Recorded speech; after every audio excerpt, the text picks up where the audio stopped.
Hi, everybody, and welcome back to Nick Talks. This episode's amazing guest is a gentleman I met beginning of the year called Paul Thorpe, well known for watches. He's on the watch scene, and now he's talking about politics. But I'll let him get into that. But first of all, welcome, Paul, to the show.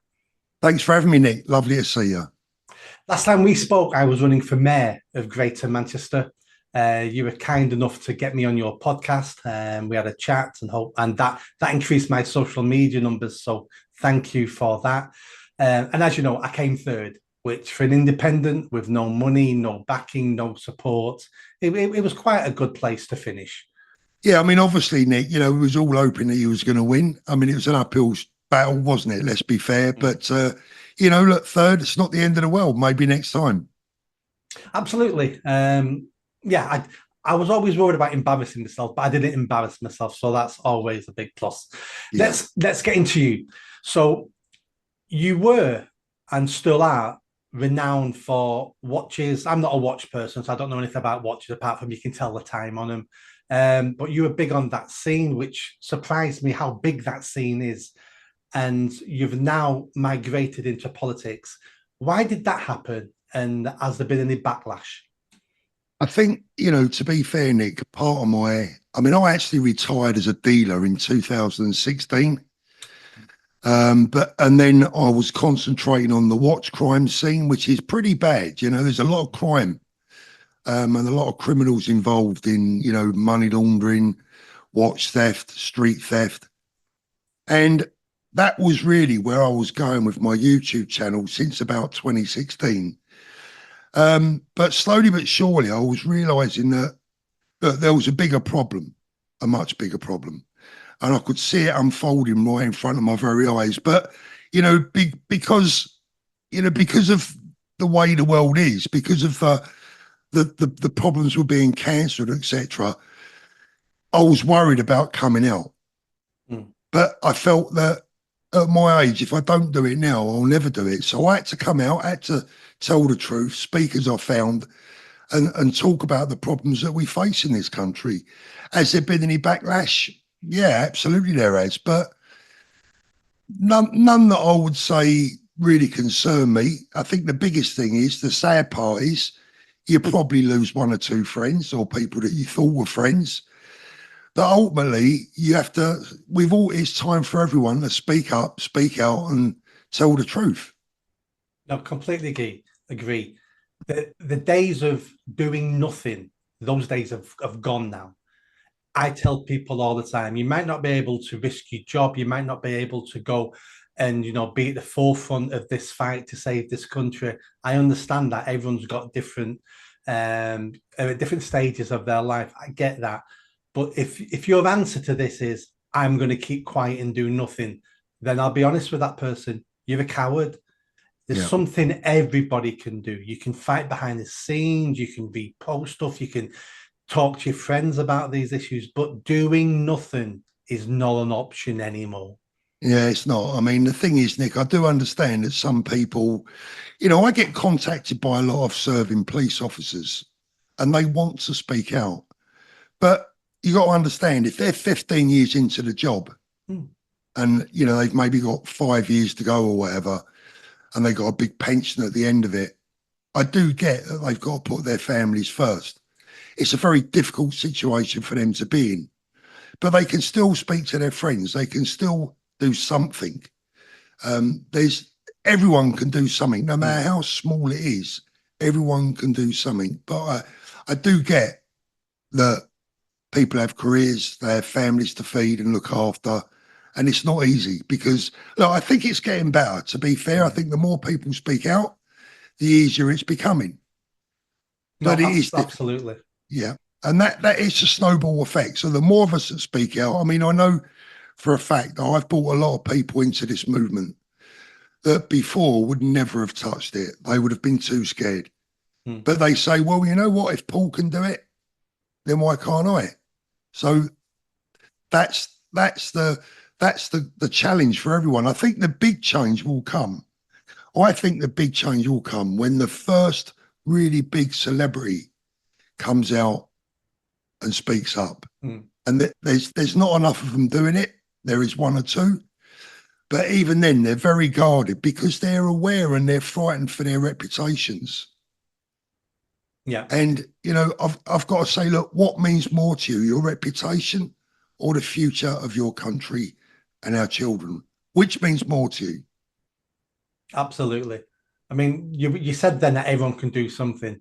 If everyone does a minute amount, and we've got 30, 40 million people in this country thinking this the way we do, and you Yeah, add all that up, that's a tsunami of change. yeah. But everybody going, there's that little bit I can do won't do anything, so I might as well do nothing. That isn't an option. But I felt change in the air since the BLM stuff in 2020. I think BLM did us a favor. I think they woke us up. I think they brought to the fore things like critical race theory, and then we had gender ideology.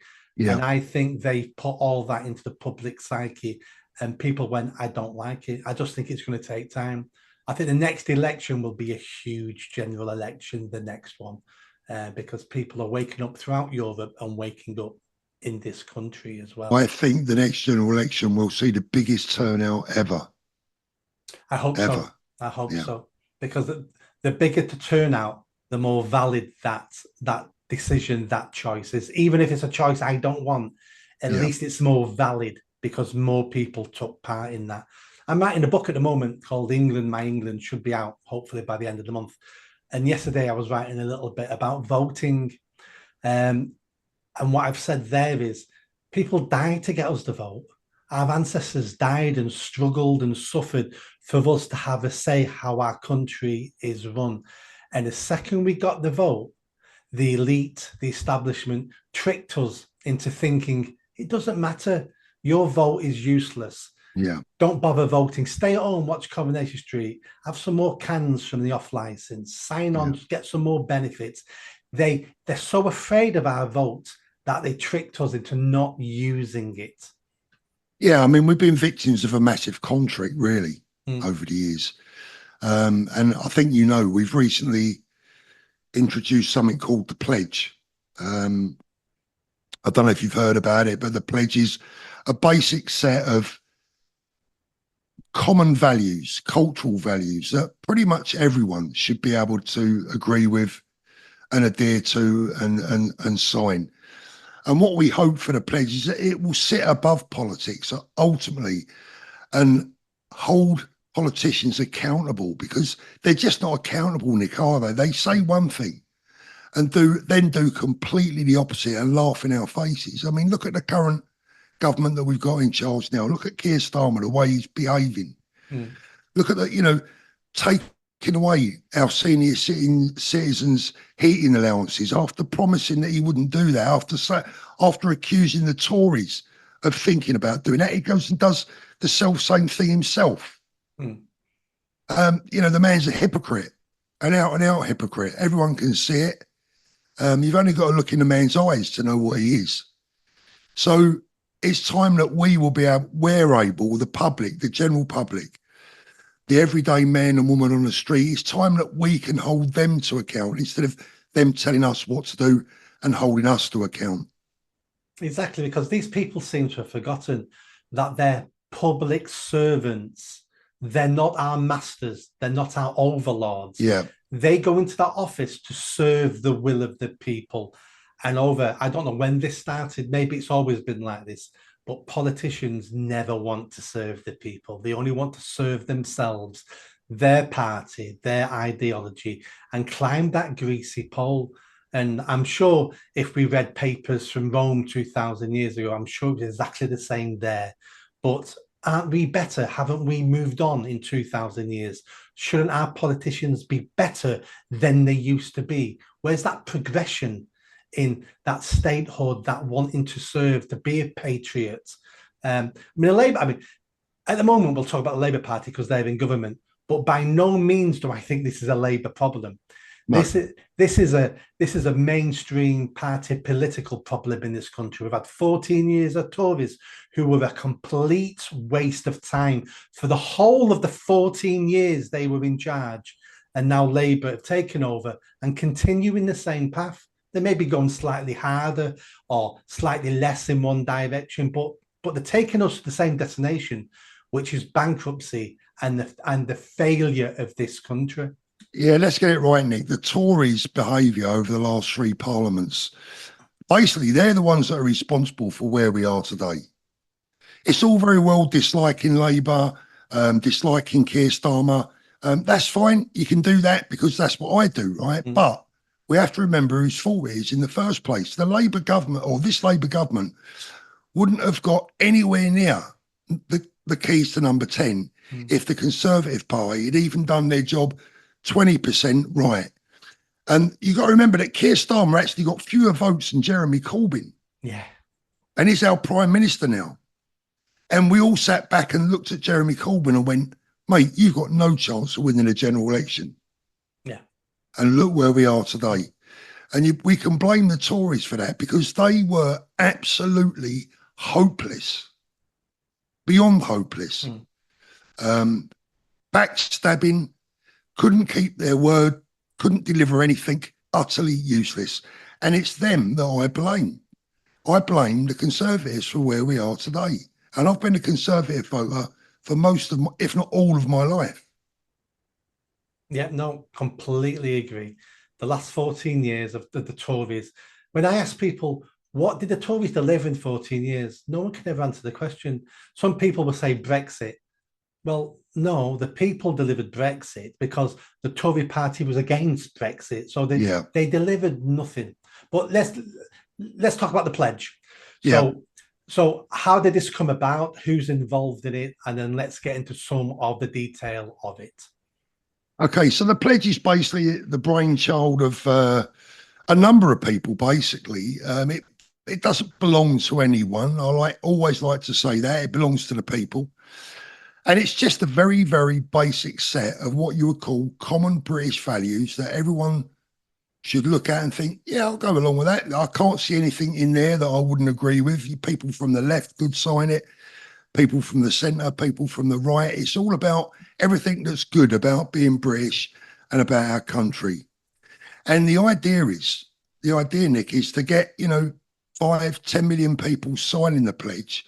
And then once we get those signatures, we can go to whichever political party we think we can work with best, whether it be the Conservatives, the Lib Dems, Reform, whoever, and say, look, we have 10 million, 15 million people here that we can mobilise in a heartbeat.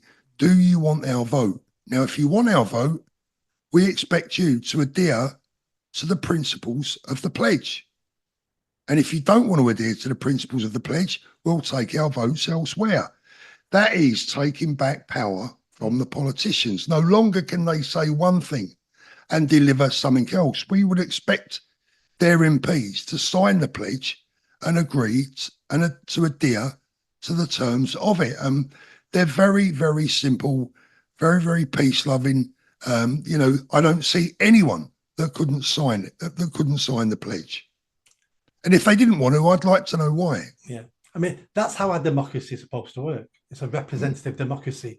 Our politicians are supposed to represent not all the people, because you can't represent everybody, but certain sections of ideas, of the future, of dreams and visions. And if you've got your vision and dream on paper and 15 million people support that, and our system is supposed to go, a politician is supposed to go, I want those 15 million votes. I'll implement what they want, in which case I'll represent them. So that's how it's supposed to work. So let's drill down into... Go on, sorry. Can I just say, I think it's important that everyone understands, look, we know that it's impossible to get everyone to like everything in any document. It's impossible. But at the same time, let's be sensible. We have to agree on the majority of things. And if we agree on the majority of things, because like I said, it's impossible to get everyone to agree to everything. But people have got to look past little nitty-gritty things that they might not quite 100% agree with. Look at the bigger picture. This is a very important, it's the modern day Magna Carta.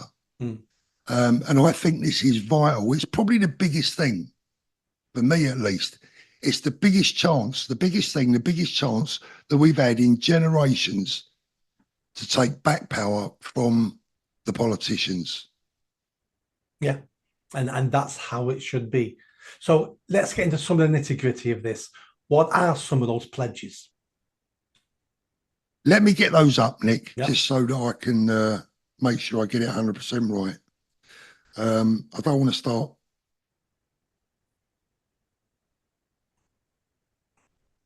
You are right. You have to read them correctly, otherwise we end up Yeah, discussing something that isn't yeah. accurate. Yeah. So let me go through. I mean, there are Mm, basically 5 key points. There's a short form and a long form, but the mm. short form is simply as follows. The first one is to stand for freedom, equality under the law, real democracy, and family. Now, I don't think there's any. Who can disagree with that? Exactly. That's the first question. You know, is there any to stand for freedom, equality under law, real democracy, and family? What's not to like? Secondly, build a peaceful, prosperous, and patriotic society. Now, there might be one or two people who are not into patriotism, but patriotism can have many meanings. Patriotism can mean a really strong love and identity for your country, or it can just mean that you want to get on with everyone that's in this country and get on together. That, to me, is also a form of patriotism. The third one is to reclaim our nation's identity, its Christian traditions, culture, and values. Now, there's one that's going to get you into trouble. Well, it could get you into trouble, but look, what's wrong with reclaiming our nation's identity, a proud identity that we've had for hundreds, if not thousands of years? It's Christian traditions that we were all brought up in. Yeah. Those Christian values and traditions have made this country what it is and what it has been over the years. If we lose that identity, we have a massive problem. And even if you're not a Christian, I'm not a practicing Christian, I'm a cultural Christian. Mm. I've only ever been to church for weddings and funerals, so I'm not a practicing Christian, but I believe in basic Christian values, the values of tolerance, of loving thy neighbour, turning the other cheek at times, all of those things that have served our nation so well. Number 4, Nick, is give courage and hope to the British people, something that we've been lacking badly over the last few years. Where are the heroes today? Where are the men and women of courage? It's time to stand up, step forward like our forefathers did. My grandfather, aged 16, was brave enough to go and fight and lose a limb in the First World War. Where is that courage today? Where is that courage? And we need the British people to have hope. Without hope, what have you got? You're lost. So let's get some pride back in who we are, where we come from, and more importantly, how we move forward. Yeah. Is that all 5 points? No, there's one more. Resist tyranny. Yeah. We must resist tyranny. Tyranny in whichever shape or form that it manifests itself, we must resist it. The rights to free speech. We must protect our rights to free speech. We must protect our rights to peaceful demonstration. And all of these things we've seen being attacked recently by the Labour government. The recent riots, which, look, nobody condemns what took place. Condones. Yeah. Nobody condones what took place. And there are people in jail today that deserve to be there. But there are also many people in jail today who, on any other occasion, or if they came from a different community, would probably have received a fine at worst. Yeah. That is tyranny. And we must resist tyranny. And that, whether that's from the far left, from the far right, from anyone, tyranny must always be resisted. Yeah, I agree. Let me respond to some of those points. So let's start with tyranny. People think tyranny is always a force that hits you straight on, face on, and you know it's tyranny straight away. That's not how tyranny works. Tyranny sneaks in and always sneaks in under the disguise of, I'm trying to keep you safe. That's how tyranny sneaks in. We saw that under COVID. When they took our rights away, it was, we're keeping you safe. Every time a dictator comes to power, it's because I'm going to keep you safe from that other dictator next door. It's Yeah. always safety. It's always, I'm on your side. And many people can't see it for what it is, which is tyranny. We need to be careful of anyone who says they're going to keep us safe, because we expect the government to keep us safe. Of course we do. And they don't. Look at our borders. Look at our Yeah. police force. They're failing on the basics. So when a politician says, I'm here to keep you safe, that should ring alarm bells straight away. Very much so. The other point about Christianity, and this being a Christian country, the West is a Christian continent, and North America as well. And we need to understand it was through those Christian values that created the West. It's why most of the world is trying to get into the West. You know, no one's trying to break into Muslim countries or into countries like China with no state religion. No one's trying to break into those countries. They're all trying to break into the West. Why? It's because Christianity took us down a road that led to the best society we've ever created on earth. It's not perfect by any means, but it's the best we've managed up to now. So we are all Christians swimming in a Christian bowl at the moment. We may not be practicing Christians, because I'm not and you're not, but we would be very foolish to throw away our Christian heritage when we have no idea and we don't understand how that brought us to the place we are today. And my final point is on family. There's many people out there in our country now who would disagree with you for even stating the word family. What do you mean by family? All family structures are equal. Everything's equal. You don't even need a father in this country now. You don't even need a mother. You can just get two men and they're a fantastic family. But when you look at the evidence worldwide shows that a man and a woman married, raising children, is the best structure for family and for raising children if you base it on those children's outcomes. But we've rejected that now because it's all about personal convenience. Let's have some children 2 years down the line. Do you know what? You don't turn me on as much as you used to, or your nagging's getting on my nerves. Let's split Yeah. up. Well, it might be better for you, but once you brought children into this world, you're now a second-class citizen when it comes to your family, because you're not number one anymore now. That child's number one. And we keep rejecting the family. And the more we reject the family, the more our society crumbles away. And Yeah. having no fathers in the home is, I think, and I've worked with this now for 20 years, is if not number one, it's probably number one or number two of the biggest social problems we have in the UK and across the West. Yeah, I couldn't agree more. I think you're absolutely spot on. I mean, look, when I was younger, Nick, I went to a very tough, rough South London council estate school, and there were many kids there that came from one parent families, and they struggled. All the lads that tended to get on better, ironically, their parents were still together. They were coming from a stable family background. Now, I'm not saying that just because you come from a single parent family that you're going to grow up a wrong one. But Yeah, what I'm saying is your chances are better if you come from a stable family with a mum and a dad that teach you the right and wrong ways in life. Certainly, I was lucky enough to benefit from that. And I think, as you say, the family union, if you like, if that's the right expression, the importance of that isn't looked upon today like it should be. exactly. And I was one of those kids who didn't have a father. I have no memory of my father whatsoever for many reasons. And I wasted my teens and all my 20s because I was drifting. I had no Mm. idea what I wanted to do. I had no direction. I lived in a dream world. I thought someone was going to knock on my door and offer me some amazing opportunities. And guess what, Paul? No one ever knocked on my door. And then in my early 30s, I decided, you know what? I need to do this myself. And within weeks of me changing my mindset, everything started getting better. And then roll on, nearly 30 years. I'm very successful now in my field for considering where I started. But not having a father disadvantaged me surprisingly more than I ever imagined at the time. It's only with hindsight you look back and go, Yeah, you wouldn't have I missed realised at that. the time, right? You You wouldn't have don't. realised. And it's not about penalizing people for not fitting in that perfect package. Humans have two arms, two legs.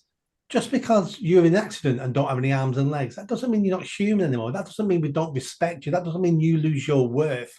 It just means you've now been disadvantaged. Yeah, And that's the same when you raise children without a father in the home.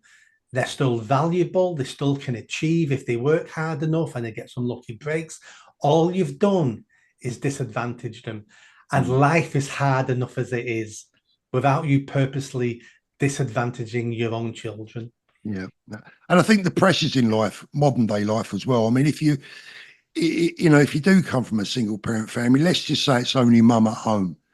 The pressures that mum has today to go out, to earn a living, to earn money, to pay the bills, to keep up with everything, pay the ULEZ charges, pay this, pay whatever. It's very difficult for that single mum to be a full-time mum and a full-time income earner. Makes life very, very difficult. It does. And if you could raise a child with one parent, that would be the norm. Like some animals, some animals are raised just by the mother, and those Yeah. animals are raised because that's how those animals were meant to be raised. We need two parents. That's why we have a mother and a father, because raising a child is really hard work and it's too much for one person. And Mm. fathers bring something different to the table. They're just as equal and just as valuable as mothers. They can't do the mother's job just as much as the mother can't do the father's job. They have different roles and different responsibilities, and you need both that input to raise a well-rounded, productive citizen. Yeah. And sadly, the average British family as well these days, the numbers are dwindling. We're not having enough children. Yep, and that's because all the barriers government put in front of us, house Mm. prices, mothers having to work. It's something like 20%, 1 in 5 women in the UK are on antidepressants. That's how hard life is in the UK, and we keep making it harder and harder. And we keep saying to women, "Oh, we'll give you more child benefit or whatever, so you can go out to work." Well, that's not the answer to go out to work. The answer is staying at home, which the vast majority of mothers want to do, is to stay at home and raise their children. And we keep putting barriers and barriers and barriers in front of people, and we wonder why they're not having children. They can't afford to have children. They can't afford to buy a house. They can't afford to live the life they want. And on the flip side, they're being told all the time, your personal convenience, your happiness, your pleasure is the most important thing. Yeah. And it isn't. If you're a man in this country, your happiness means nothing. You gain your happiness through your family's happiness, through taking on personal responsibility for being a leader, for being a provider, being a protector. That's where your happiness and fulfillment comes from. If you think it's playing video games or going out on a Friday night or engaging in some extravagant pastime, no, that might fill a hole for a few hours, but it's not fulfillment. We keep sending society the wrong messages. Absolutely. I mean, I always talk about leaving legacies, Yeah. leaving the legacy. What legacy will you leave? Well, I hope that my legacy will have been that I was a good dad, Yes. a good husband. I brought my kids up to the very best of my ability, gave them everything that I could, gave them everything that they needed, gave them all the advice that they could ever want, and was always there when they needed me. And that is, for me, that is what makes a real man. That's a real man. That's what a real man does, is always there for his family. That is a perfect place to end this. I couldn't say that better myself, because we're in this problem in this country because English men and British men are letting themselves down and letting the country down, Yeah, because it's their responsibility to pass on a better country to their children. It's no one else's responsibility. It's their responsibility. So thank you, Paul, for coming on my for this chat. pleasure. Let's catch up again soon. If you send me all the stuff about the pledge, I'll put it in the description and people check it out. Click on it and go sign it. It's fantastic. And let's see if we can get together. Let's see if we can save this country of ours. Thanks, Nick. Cheers. Bye bye. Did you enjoy that video? I think you did. Come on now, hit that bell, subscribe, comment. Let's build this channel. I need more followers. I need more subscribers. Be part of the journey. See you soon.